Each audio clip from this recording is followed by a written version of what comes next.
ডিগবৈ মহিলা মহাবিদ্যালয়ৰ প্ৰেক্ষাগৃহত মহিলা মহাবিদ্যালয়, ডিগবৈ মহাবিদ্যালয়ৰ লগতে আন 4খন হাই ছেকেণ্ডেৰী স্কুলৰ 516 গৰাকী ছাত্ৰীলৈ নিযুত মাইনা আঁচনিৰ অধীনত আৰ্থিক অনুদান প্ৰদান। উচ্চ শিক্ষাৰ ক্ষেত্ৰত ছাত্ৰীসকলক আগুৱাই নিবৰ বাবে মাননীয় মুখ্যমন্ত্ৰী ডক্টৰ হিমন্ত বিশ্ব শৰ্মা নেতৃত্বাধীন চৰকাৰখনে নিযুত মাইনাৰ শীৰ্ষক অভিলাষী আঁচনিখনৰ শুভাৰম্ভ কৰিছিল।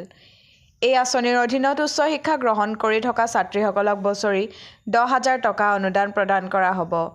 ডিগবৈ বিধানসভা সমষ্টিৰ মুঠ 516 গৰাকী ছাত্ৰীয়ে এই আঁচনিৰ অধীনত উপকৃত হ'ব। আজি ডিগবৈ 516 গৰাকী ছাত্ৰীক এই আঁচনিৰ অধীনত প্ৰথম কিস্তি আৰ্থিক অনুদান প্ৰদান কৰা হয়।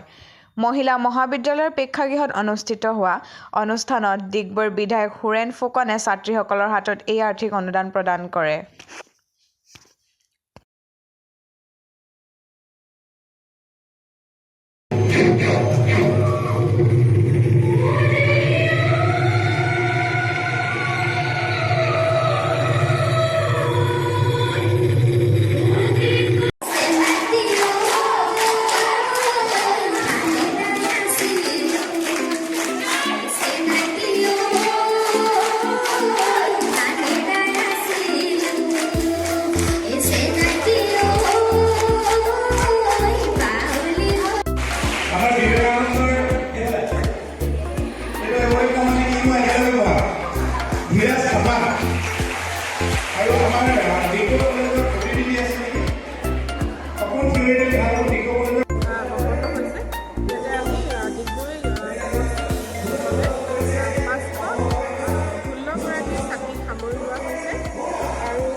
নিৰ্বিশেষে সকলো পৰিয়ালৰ কন্যাৰ বাবে উপলব্ধ হ'ব।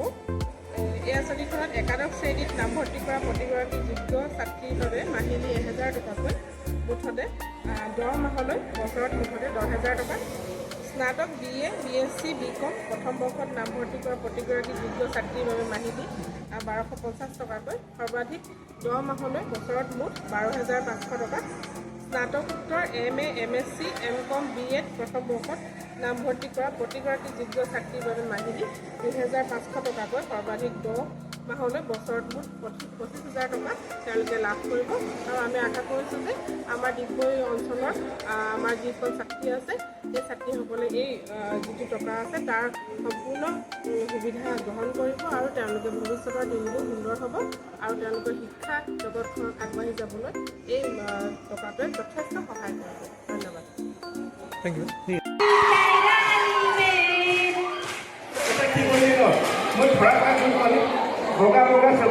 लाइन मारे लगली है मीटिंग छात्र का ओइना अरबल और कुरिवाने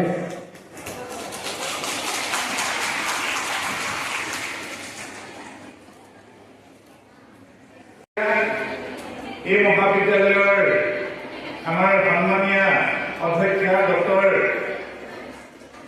সঞ্জিতা চেতিয়া বাইদেউ এই পবিত্ৰ অনুষ্ঠানত আমাৰ নিযুত মইনাৰ আৰ্থিক অনুদান বিতৰণ উপস্থিতি শিক্ষা বিতৰণ সকলো শিক্ষক শিক্ষয়িত্ৰী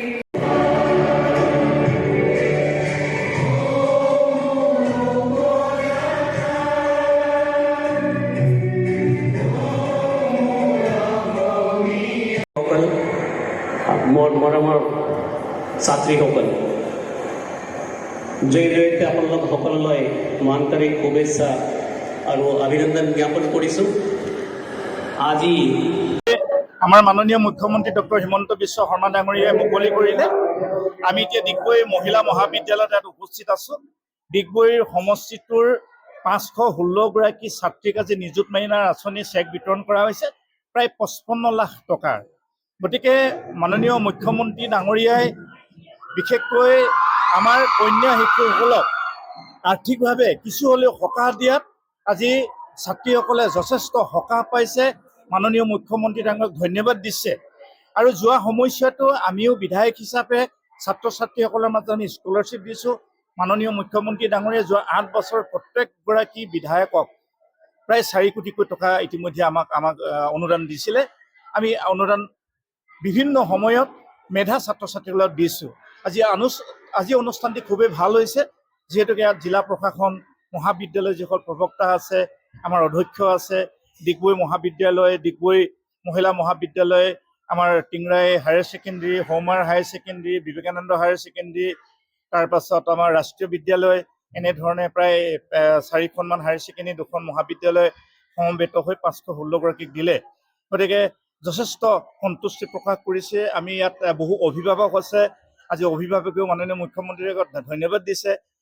বহু কন্যা শিশুৱে টকাৰ অভাৱত আচলতে স্কুল এৰিছে, ইউনিফৰ্মৰ অভাৱত স্কুল এৰিছে।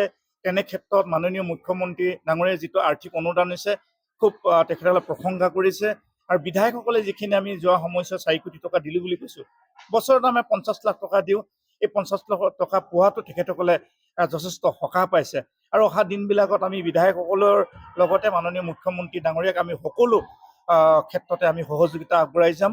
আৰু পঢ়াৰ ক্ষেত্ৰত যিহেতু শিক্ষা যাতে উত্তৰণ ঘটে, প্ৰসাৰতা যাতে বৃদ্ধি হয়, তাৰ কাৰণে আমি সদায় মাননীয় মুখ্যমন্ত্ৰীৰ লগত হাতত হাত মিলাই আমি সদায় আগবাঢ়ি যাম।